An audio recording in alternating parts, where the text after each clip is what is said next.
નમસ્કાર મંતવ્ય ન્યૂઝમાં આપનું સ્વાગત છે। ઇન્ડિયા એટ 9 સાથે હું છું હિનલ।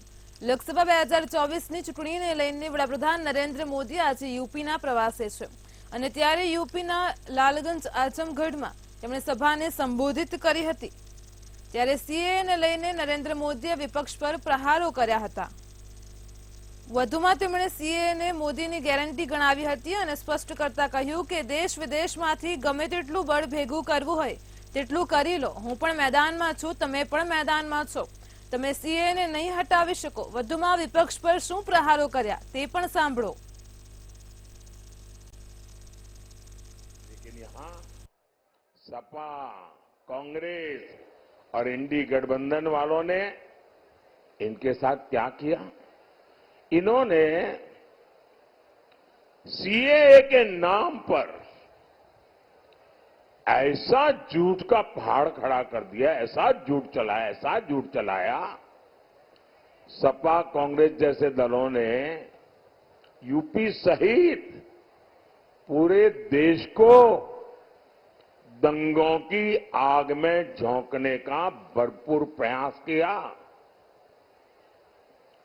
आज तक ये इंडी गठबंधन वाले कहते हैं कि मोदी ये जो सीएए लाया है ना, जिस दिन मोदी जाएगा ये सीएए भी जाएगा।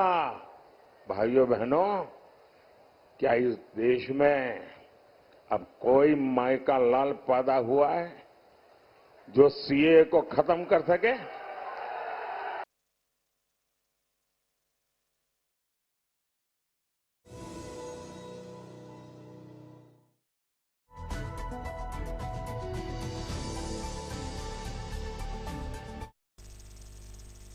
કેન્દ્રીય ગૃહમંત્રી અમિત શાહે બિહારના સીતામઢીમાં જંગી જાહેર સભાને સંબોધી હતી। ત્યારે આ તકે અમિત શાહે રામ મંદિરને લઈને કોંગ્રેસ પર આકરા પ્રહાર કર્યા હતા। અયોધ્યામાં રામ મંદિર બનાવ્યા બાદ હવે વડાપ્રધાન નરેન્દ્ર મોદી માં સીતાના જન્મસ્થળ પર એક મહાન સ્મારક બનાવશેનું એલાન કર્યું હતું। સાથે જ કહ્યું કે જો કોઈ માં સીતાના જીવન જેવું આદર્શ મંદિર બનાવી શકે તો તે નરેન્દ્ર મોદી છે, તે ભાજપ છે। તો કોંગ્રેસના ભાજપ પરના હિન્દુ મુસ્લિમ રાજનીતિના પ્રહાર પર અમિત શાહે વળતો પ્રહાર કર્યો કે અમે ભાજપ વોટ બેંકથી ડરતા નથી।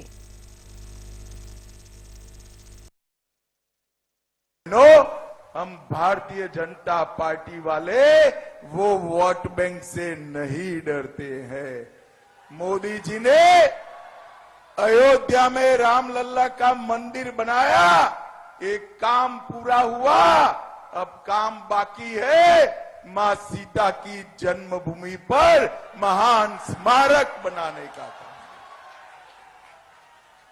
और ये जो अपने आप को रामलल्ला के मंदिर से दूर रखे हैं वो नहीं बना सकते।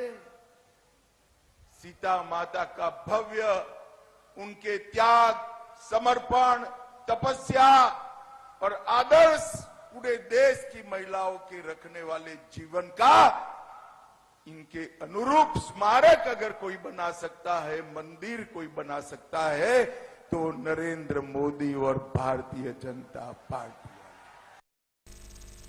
કોંગ્રેસના નેતાઓ અને સ્ટાર પ્રચારકો જ્યારે પ્રચાર કરી રહ્યા છે ત્યારે મોદીના 400 પારના સૂત્રનું પણ કટાક્ષ તેમણે કર્યું અને કહ્યું કે આ તો સીટો જ 453 છે, નહીં તો તેઓ 600 ને પાર પણ કહેતા। કોંગ્રેસ પ્રમુખે રાયબરેલી લોકસભામાં વિસ્તારમાં આવેલા હરચંદપુરાના સરાય ઉમરમાં એક ચૂંટણી રેલીને સંબોધતા ભાષણ કહ્યું હતું। સાથે જ તેમણે જણાવ્યું હતું કે તેમના પક્ષ દ્વારા જે પણ વચનો આપવામાં આવે છે તે પૂર્ણ કરવામાં આવશે। આ વચનો કોઈ મોદીની ગેરંટી જેવા નહીં હોય જે ક્યારેય પૂર્ણ નહીં થાય। આ દરમિયાન કોંગ્રેસ નેતા રાહુલ ગાંધીએ એક ચૂંટણી રેલીને સંબોધતા જણાવ્યું હતું કે ભાજપ બંધારણને નાબૂદ કરવા માંગે છે તથા આદિવાસીઓ, દલિતો અને પછાત વર્ગોને આપવામાં આવેલ અનામત રદ કરવા માંગે છે। એટલું જ નહીં, ઓડિશાના બોલાનગીરમાં ચૂંટણી રેલીમાં રાહુલ ગાંધીએ દાવો કર્યો હતો કે જો ભાજપની સરકાર આ ચૂંટણી જીતશે તો તે જાહેર ક્ષેત્રના એકમોનું ખાનગીકરણ કરશે અને દેશ 22 અબજપતિઓ દ્વારા ચલાવવામાં આવશે। તો રાહુલ ગાંધીએ વધુમાં એક દાવો કરતા જણાવ્યું હતું કે 4 જૂન પછી કોંગ્રેસ જે વચન આપશે તેને પૂરા કરશે।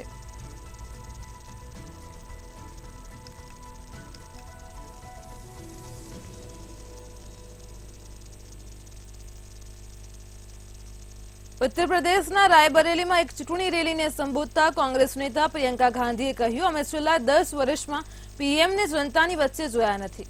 ઇન્દિરાજી અહીં પગપાળા આવતા હતા. નરેન્દ્ર મોદી ફક્ત તેમના વાહનમાંથી જાહેર જનતાને લહેરાવે છે અને સ્ટેજ પરથી ક્યારેય નીચે આવતા નથી. તેઓ જનતાના મનની વાત નથી સાંભળતા. તેઓ માત્ર તેમના મન કી બાત બોલે છે. તો તેમને જનતાની સમસ્યાઓ કેવી રીતે ખબર પડશે?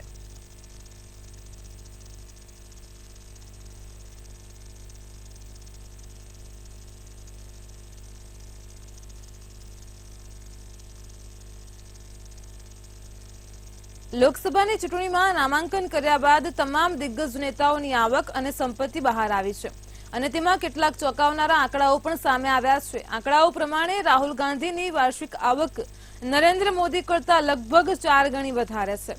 જોકે બંને નેતાઓ પાસે પોતાનું ઘર નથી, તો અમિત શાહે 261 કંપનીઓના શેરમાં 17.46 કરોડ રૂપિયાનું રોકાણ કર્યું છે, જ્યારે શશી થરૂરે 15 કરોડ રૂપિયાની ફિક્સ ડિપોઝિટ કરી છે. તો નીતિન ગડકરી પાસે લગભગ અડધા કિલો સોનાના દાગીના છે, જ્યારે મહુઆ મોઇત્રા પાસે 14 કિલો ચાંદીના વાસણો છે. તો ચોંકાવનારી વાત એ સામે આવી છે કે અખિલેશ યાદવે પોતાની પત્ની ડિમ્પલને 54 લાખ રૂપિયાની લોન આપી છે.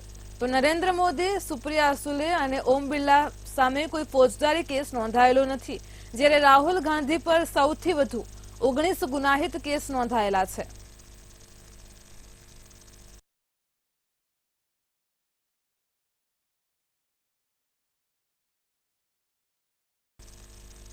દિલ્હીના મુખ્યમંત્રી અરવિંદ કેજરીવાલ હાલમાં ઇન્ડિયા બ્લોકના નેતાઓની સંયુક્ત પ્રેસ કોન્ફરન્સ માટે લખનૌમાં છે. આજે સવારે કેજરીવાલ લખનૌ એરપોર્ટ પર પાર્ટીના નેતાઓ સંજયસિંહ અને વિભવ કુમાર સાથે જોવા મળ્યા હતા. લખનૌ એરપોર્ટ પર કેજરીવાલ સાથે વિભવ કુમારની તસવીરો સામે આવી અને ત્યારથી તે ચર્ચાનો વિષય બની ગઈ છે. વિભવ કુમાર પર સીએમ હાઉસમાં સ્વાતિ માલીવાલ પર હુમલો કરવાનો આરોપ છે. આ દરમિયાન જ્યારે પત્રકાર દ્વારા અરવિંદ કેજરીવાલને સ્વાતિ માલીવાલ કેસ અંગે પ્રશ્ન પૂછવામાં આવ્યા, તો કેજરીવાલે કોઈ જવાબ આપ્યો ન હતો. ભાજપના નેતા તજવિંદર બગ્ગાએ કેજરીવાલ પર નિશાન સાધ્યું અને પૂછ્યું કે સ્વાતિ માલીવાલ પર કથિત રીતે હુમલો કરવા બદલ તેઓ વિભવ કુમારને ક્યારે સજા કરશે.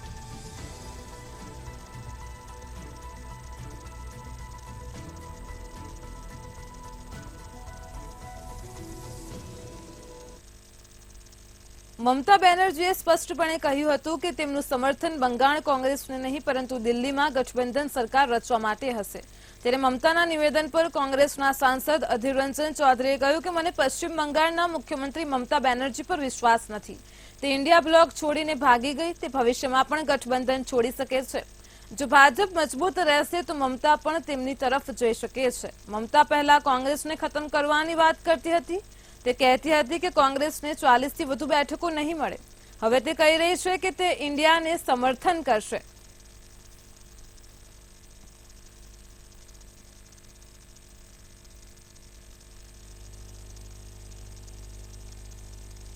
રાજ્યસભાના સાંસદ અને વરિષ્ઠ વકીલ કપિલ સિબ્બલે ગૃહમંત્રી અમિત શાહ, અરવિંદ કેજરીવાલ વિરુદ્ધ આપેલા નિવેદનને લઈને નિશાન સાધ્યું છે. અમિત શાહે કેજરીવાલના વચગાળાના જામીન પર સુપ્રીમ કોર્ટના નિર્ણય પર ટિપ્પણી કરી હતી, જેને સિબ્બલે વાંધાજનક ગણાવી હતી. સિબ્બલે કહ્યું કે જો ગૃહમંત્રી કાયદાથી વાકેફ હોત તો તેમણે આવી ટિપ્પણી ન કરી હોત. અમિત શાહ પર પ્રહાર કરતા સિબ્બલે કહ્યું કે આજે હું સમજાવીશ કે જો કોઈને 2-3 વર્ષથી વધુની સજા થઈ છે અને તેને સજા પર સ્ટે મળે તો તે ઉમેદવારી નોંધાવી શકે છે અને ચૂંટણી લડી શકે છે. જો કોઈની સામે ચાર્જશીટ દાખલ કરવામાં આવી રહી છે તો તેઓ પ્રચાર કરી શકે છે અને નામાંકન પણ દાખલ કરી શકે છે. તેમણે વધુમાં કહ્યું કે બ્રિજભૂષણની જેમ કેજરીવાલ સામે પણ ચાર્જશીટ દાખલ કરવામાં આવી છે. બ્રિજભૂષણ તેમના પુત્ર માટે કેવી રીતે પ્રચાર કરી રહ્યા છે? ગૃહમંત્રીને કાયદાનું એટલું જ્ઞાન નથી. જો તેમને આ વિશે ખબર હોત તો તેમણે આવા નિવેદનો ન આપ્યા હોત.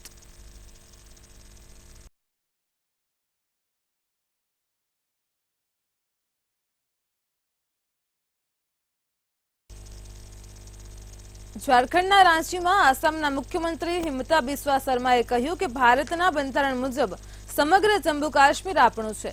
સમગ્ર જમ્મુ કાશ્મીરને ભારતમાં લાવવાની અમારી બંધારણીય જવાબદારી છે અને આ જવાબદારી નિભાવવા માટે 400 બેઠકોની જરૂર છે. દેશમાં સમાન નાગરિક સંહિતા લાવવાની અમારી બંધારણીય જવાબદારી છે અને આ માટે અમને 400 થી વધુ બેઠકોની જરૂર છે. 2047 સુધીમાં આપણી અર્થવ્યવસ્થાને અમેરિકા અને ચીનની અર્થવ્યવસ્થાથી ઉપર લઈ જવા માટે આપણને 400 થી વધુ બેઠકોની જરૂર છે.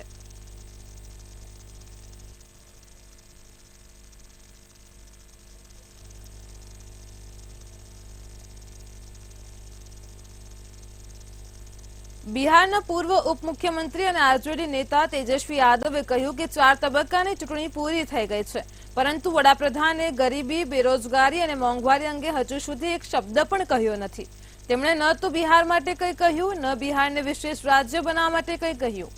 ભાજપના લોકોને કામની ચિંતા નથી. જૂઠું બોલવું, નફરત ફેલાવી અને લોકોને એકબીજામાં લડાવવા આ ભાજપનું એકમાત્ર કામ છે.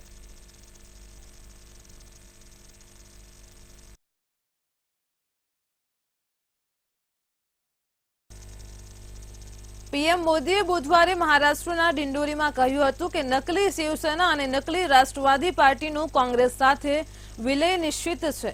જ્યારે આવું થશે ત્યારે હું બાળા સાહેબ ઠાકરેને સૌથી વધુ યાદ કરીશ. અને ત્યારે હવે શિવસેના નેતા સંજય રાઉતે કહ્યું કે અમે શિવસેનાને સારી રીતે સાંભળી છે. 4 જૂને આપણે જાણીશું કે શિવસેના ઉદ્ધવ જૂથ, રાષ્ટ્રવાદી કોંગ્રેસ પાર્ટી શરદ જૂથ કોણ છે અને ભાજપ ક્યાં છે.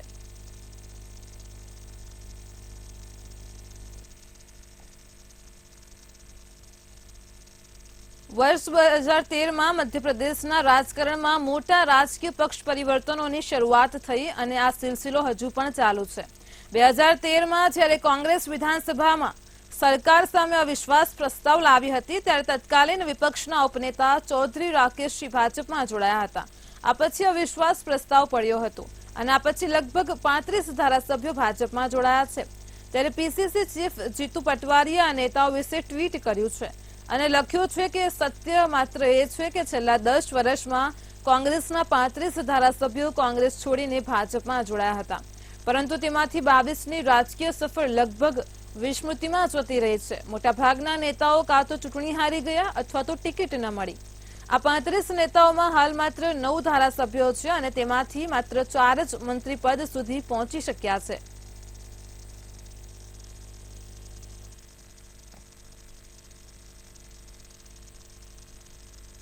મની લોન્ડરિંગના કેસમાં સુપ્રીમ કોર્ટે કહ્યું કે મની લોન્ડરિંગ એક્ટની કલમ 44 હેઠળ કરાયેલ ફરિયાદ કોર્ટે ધ્યાને લીધા બાદ ઈડી કોઈ વ્યક્તિની ધરપકડ ના કરી શકે. સુપ્રીમ કોર્ટે સ્પષ્ટતા કરી કે જો ઈડીને કોઈની ધરપકડની જરૂર હોય તો તેણે પહેલા કોર્ટ સમક્ષ અરજી કરવી પડશે.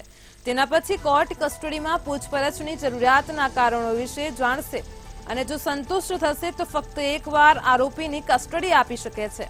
જસ્ટિસ અભય એસ ઓકા અને ઉજ્જવલ ભુયણની બેન્ચે કહ્યું કે જો આરોપી સમન્સનું પાલન કરવા માટે વિશેષ કોર્ટમાં હાજર થયો હોય તો એવું ન માની શકાય કે તે કસ્ટડીમાં છે અને જો આરોપી સમન્સ બાદ કોર્ટમાં હાજર થયો હોય તો તેને જામીન માટે અરજી કરવાની જરૂર નથી અને પીએમએલએ એક્ટની કલમ 45ની બેવડી શરત તેના પર લાગુ થશે નહીં.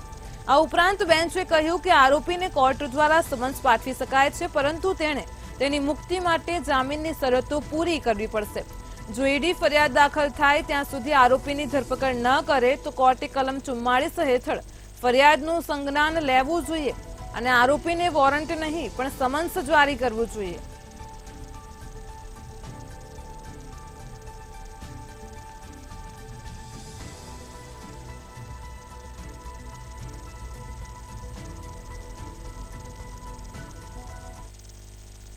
લોકસભા ચૂંટણી વચ્ચે પશ્ચિમ બંગાળના મુખ્યમંત્રી મમતા બેનર્જીએ એક મોટી જાહેરાત કરી છે. તેમણે કહ્યું કે કેન્દ્રમાં તૃણમૂલ કોંગ્રેસ વિપક્ષી ગઠબંધન ઇન્ડિયાને બહારથી સમર્થન આપશે. એકવાર ભાજપ કેન્દ્રમાં સત્તામાંથી બહાર થઈ જશે, હું ઇન્ડિયાને સીએએ, એનઆરસી અને યુસીસી પાછી ખેંચવા માટે કહીશ. તેમણે સીએએ, એનઆરસી અને યુસીસીના અમલીકરણને રદ કરવાની પ્રતિજ્ઞા લીધી હતી અને ભાજપના 400 સીટો જીતવાના લક્ષ્યાંક પર નિશાન સાધતા કહ્યું કે ભાજપ 400 સીટો જીતવાનો દાવો કરી રહી છે, પરંતુ લોકો આવું થવા દેશે નહીં. જનતાને ખબર પડી ગઈ છે કે ભાજપ ચોરોથી ભરેલી પાર્ટી છે. ટીએમસી ભાજપ વિરુદ્ધ એક જૂથ થયેલા વિપક્ષી ગઠબંધન ઇન્ડિયાનો ભાગ છે, પરંતુ તે બંગાળમાં એકલા ચૂંટણી લડી રહી છે.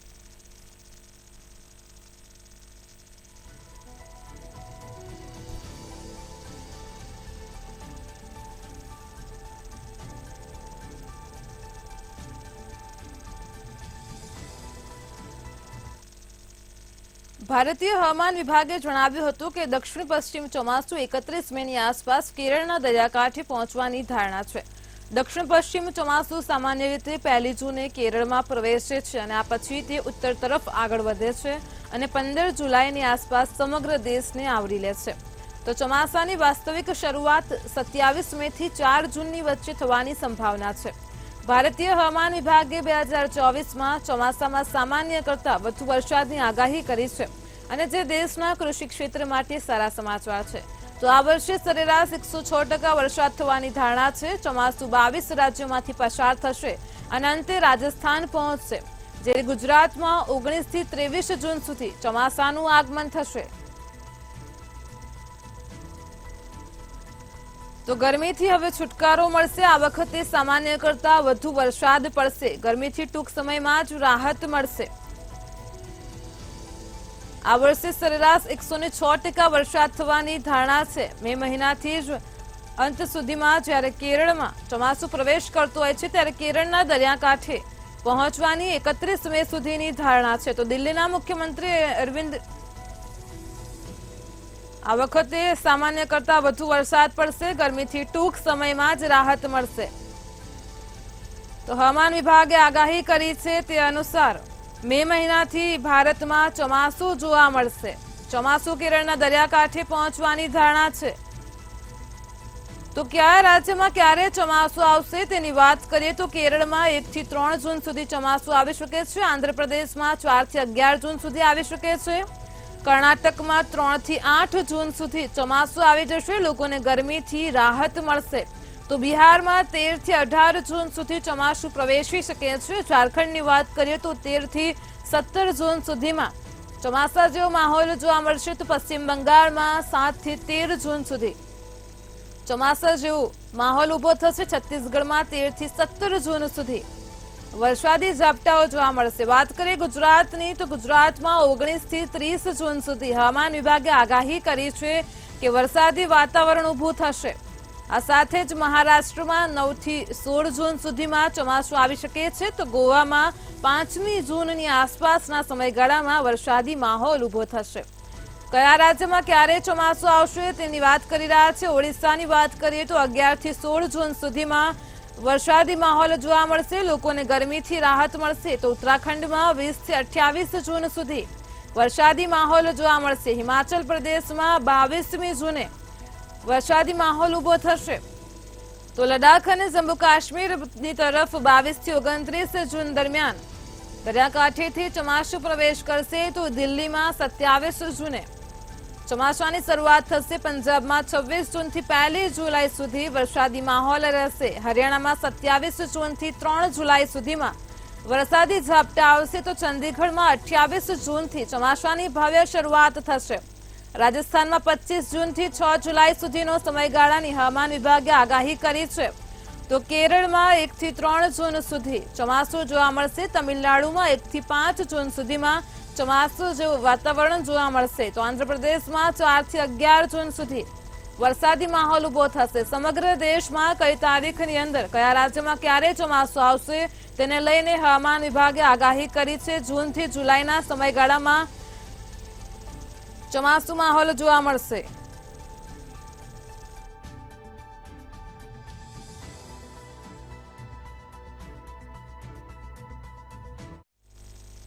નાગરિકતા સંશોધન કાયદો એટલે કે સીએ હેઠળ પ્રથમ વખત 14 લોકોને ભારતીય નાગરિકતા આપવામાં આવી છે.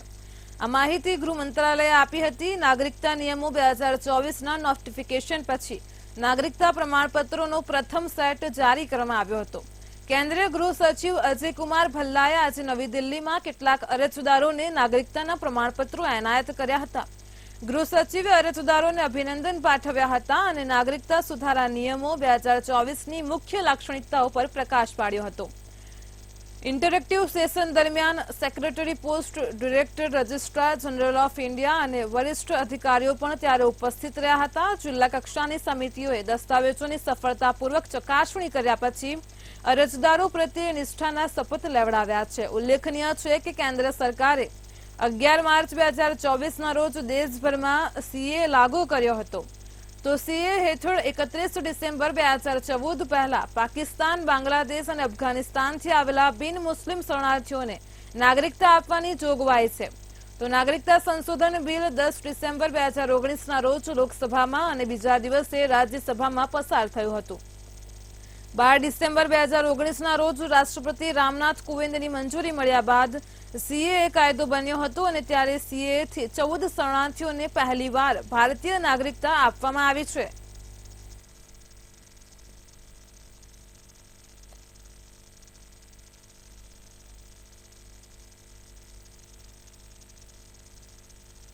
કેન્દ્ર સરકારે ગત 11 માર્ચના રોજ વિવાદિત સિટીઝનશીપ એમેન્ડમેન્ટ એક્ટ સીએ લાગુ કર્યા બાદ પહેલીવાર શરણાર્થીઓને ભારતીય નાગરિકતા આપી છે. કેન્દ્ર સરકારે 300 શરણાર્થીઓને ભારતીય નાગરિકતા આપી હતી. બુધવારે કેન્દ્રીય ગૃહ સચિવે 14 લોકોને નાગરિકતા પ્રમાણપત્ર પણ આપ્યા છે. તો આ શરણાર્થીઓ છેલ્લા ઘણા વર્ષોથી ભારતીય નાગરિકતા મેળવવાની રાહ જોઈ રહ્યા હતા.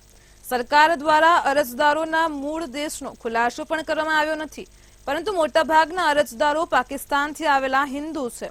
સૂત્રોના જણાવ્યા પ્રમાણે અરજીઓની ચકાસણી અને અંતિમ સ્વરૂપ આપવામાં આવી રહ્યું હોવાથી દેશના અન્ય ભાગોમાં લાભાર્થીઓને ટપાલ દ્વારા પ્રમાણપત્રો મોકલવામાં આવી રહ્યા છે.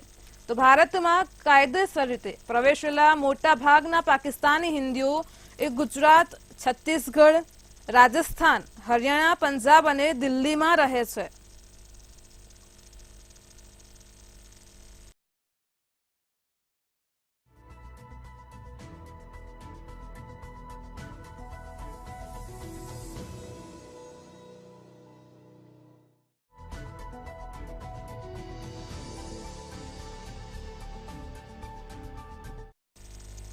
કોરોના રસીને લઈને માઠા સમાચાર સામે આવ્યા છે. કોરોનાથી બચવામાં લેવામાં આવેલી કોવિશિલ્ડ અને કોવેક્સિન રસીની આડઅસરો સામે આવી રહી છે. ત્યારે સૌથી વધુ અને ખતરનાક આડઅસર છોકરીઓમાં જોવા મળી હોવાનો રિપોર્ટમાં ખુલાસો થયો છે. અને ત્યારે કોવિશિલ્ડ બનાવનાર બ્રિટિશ કંપની એસ્ટ્રાઝેનેકાએ તાજેતરમાં જ કોર્ટમાં પણ સ્વીકાર્યું હતું કે તેની રસી કેટલાક લોકોમાં ગંભીર બીમારીનું કારણ બની શકે છે. અને ત્યારે હવે ભારત બાયોટેક કંપની દ્વારા બનાવેલી કોવેક્સિનની આડઅસરને લઈને પણ રિપોર્ટ સામે આવ્યો છે, જેમાં દાવો કરવામાં આવ્યો છે કે આ રસી લીધા બાદ 1 વર્ષની અંદર તેની આડઅસરો જોવા મળી હતી અને સૌથી વધુ આડઅસરો ટીનેજર છોકરાઓમાં જોવા મળી હતી. તો આ સિવાય 10.5% કિશોરોમાં new onset skin and subcutaneous disorder general disorder એટલે કે 10.2%માં સામાન્ય સમસ્યા, 4.7%માં નર્વસ સિસ્ટમ ડિસઓર્ડર એટલે કે ચેતા સંબંધિત સમસ્યાઓ જોવા મળી હતી અને તેવી જ રીતે 8.9% યુવાનોમાં સામાન્ય સમસ્યાઓ, મસ્ક્યુલોસ્કેલેટસ ડિસઓર્ડર એટલે કે 5.8%માં સ્નાયુઓ, ચેતા, સાંધા સંબંધિત સમસ્યાઓ અને 5.5%માં નર્વસ સિસ્ટમને લગતી સમસ્યાઓ જોવા મળી હતી.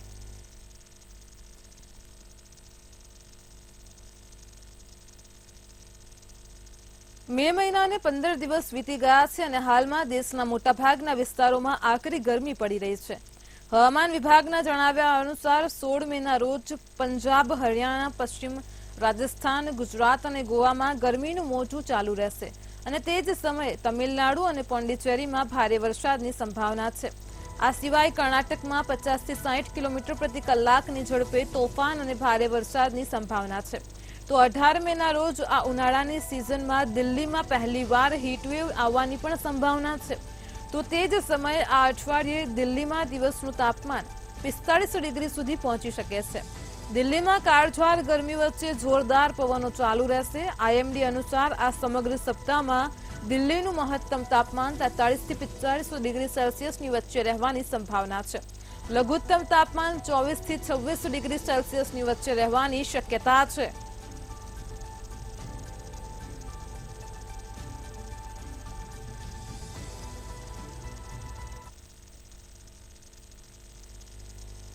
દક્ષિણ એશિયા અને દક્ષિણ પૂર્વીય એશિયાના પ્રદૂષિત શહેરોની યાદી બહાર પાડવામાં આવી છે, જેમાંથી ગુજરાતના પણ 2 શહેરોનો સમાવેશ થાય છે. જેમાંનું એક અમદાવાદ છે, જે હેરિટેજ સિટી તરીકે પણ ઓળખાય છે. તો બંને શહેરોના વાતાવરણમાં વાયુ પ્રદૂષણ ખૂબ જ વધારે છે.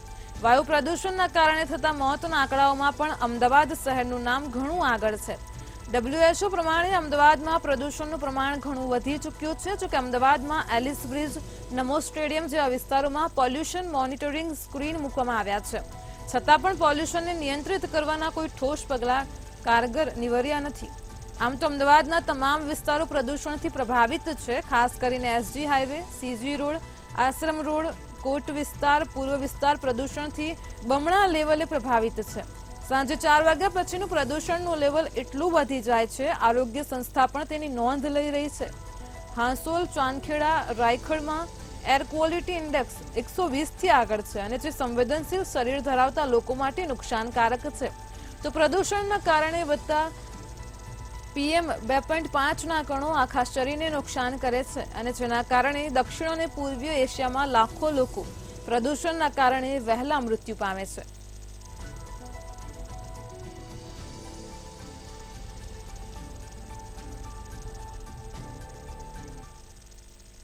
કેનેડાના જંગલોમાં ભીષણ આગની ઘટના બની છે. આગથી લગભગ 25,000 એકર વિસ્તારમાં તબાહી મચી હતી. આગને કાબૂમાં લેવા માટે વિસ્તારો ખાલી કરવામાં આવી રહ્યા છે. આગ જે દિશામાં આગળ વધી રહી છે ત્યાં તેલનો ભંડાર છે. તો કેનેડામાં આ આગ હવે ફોર્ટ મેકમુરે તરફ આગળ વધી રહી છે. આગનું કારણ ગરમ પવન અને શુષ્ક હવામાન હોવાનું સામે આવ્યું છે. અહીંના 4 વિસ્તારોમાંથી લગભગ 6,000 લોકોએ તેમના ઘર ખાલી કરવાનો પણ આદેશ આપવામાં આવ્યો છે.